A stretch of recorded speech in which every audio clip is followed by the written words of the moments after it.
Bonjour les amis, le titre de cette vidéo de ce matin, acheter un condo en Thaïlande? Non merci, et voici pourquoi. Alors beaucoup de gens arrivent ici en Thaïlande avec une idée en tête, acheter un condo, s'installer et investir dans le pays. Libre à vous. Moi, après quelques années ici et après avoir réfléchi beaucoup, j'ai pris une décision qui était différente. Je n'achète pas de condo ici. Et voici pourquoi. Je vais vous expliquer. Le mythe de l'investissement. Écoutez, j'ai eu plusieurs maisons au Québec, là, je sais c'est quoi l'immobilier. Première chose importante, beaucoup de gens pensent qu'acheter un condo en Thaïlande, c'est un bon investissement automatique. Mais la réalité est un petit peu différente. Ce n'est pas parce qu'on achète un bien à l'étranger que sa valeur va forcément monter ou même rester stable. Ça aussi, il faut y penser. Alors, il y a beaucoup de gens ici le réalisent seulement après coup. Et la revente peut être très longue. OK? J'ai parlé à plein de gens. Quand j'étais à Bangkok, j'avais le goût d'acheter à Bangkok parce que ça bouge beaucoup. Et finalement, j'ai changé d'idée. La réalité pour les étrangers. Alors, deuxième point, les règles pour les étrangers ne sont pas les mêmes que pour les Thaïlandais.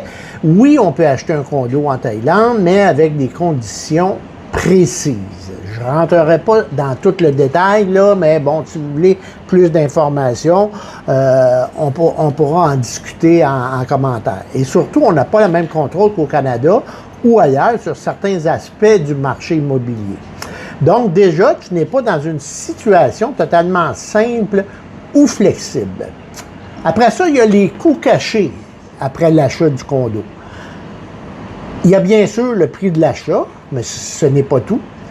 Il y a les frais d'entretien, les charges mensuelles, les rénovations éventuelles et aussi parfois des frais qu'on ne prévoit pas au départ.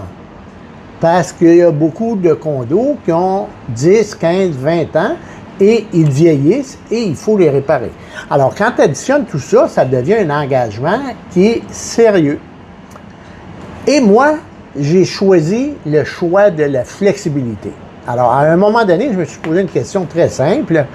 Est-ce que j'ai vraiment besoin d'être propriétaire ici? Et je l'ai été au Canada pendant 30 ans. Ou est-ce que je veux rester flexible ici? Et dans mon cas, la réponse a été simple et claire. Je préfère garder ma liberté de mouvement, aller où ce que je veux, quand je veux, choisir où je veux vivre et quand je veux, sans être attaché à un seul endroit. Ici, c'est beau, ça fait la job pour le moment. Est-ce que je vais être ici encore dans 10 ans dans le même condo? On verra, mais c'est ça. Mon style de vie réel. Aujourd'hui, je vis dans un condo en location, vous le savez, et honnêtement, ça me donne tout ce que j'ai de besoin.